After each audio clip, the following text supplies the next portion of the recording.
Alors, je reviens sur le cheval de Troie du trust santé-sécurité, hein, qui est une véritable menace pour un pays.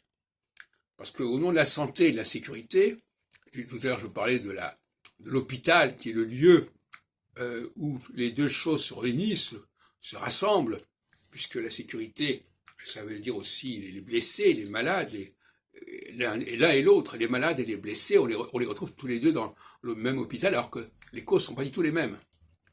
Le virus n'est pas la même chose qu'une balle perdue ou un couteau, etc. Donc, on a une population souvent inférieure qui s'occupe de ces problématiques de santé et de sécurité.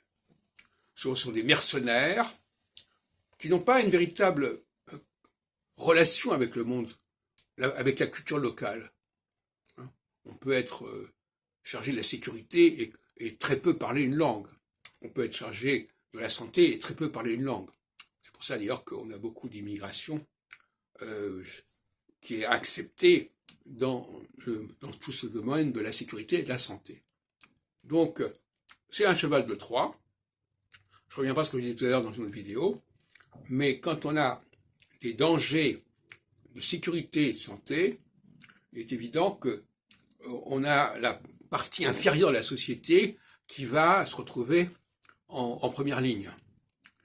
Et en revanche, quand on a conscience des menaces spirituelles, intellectuelles, culturelles, eh bien à ce moment-là, c'est la partie supérieure qui doit être mise en avant. Et c'est toute la question, c'est tout l'enjeu de la cyclicité, l'alternance.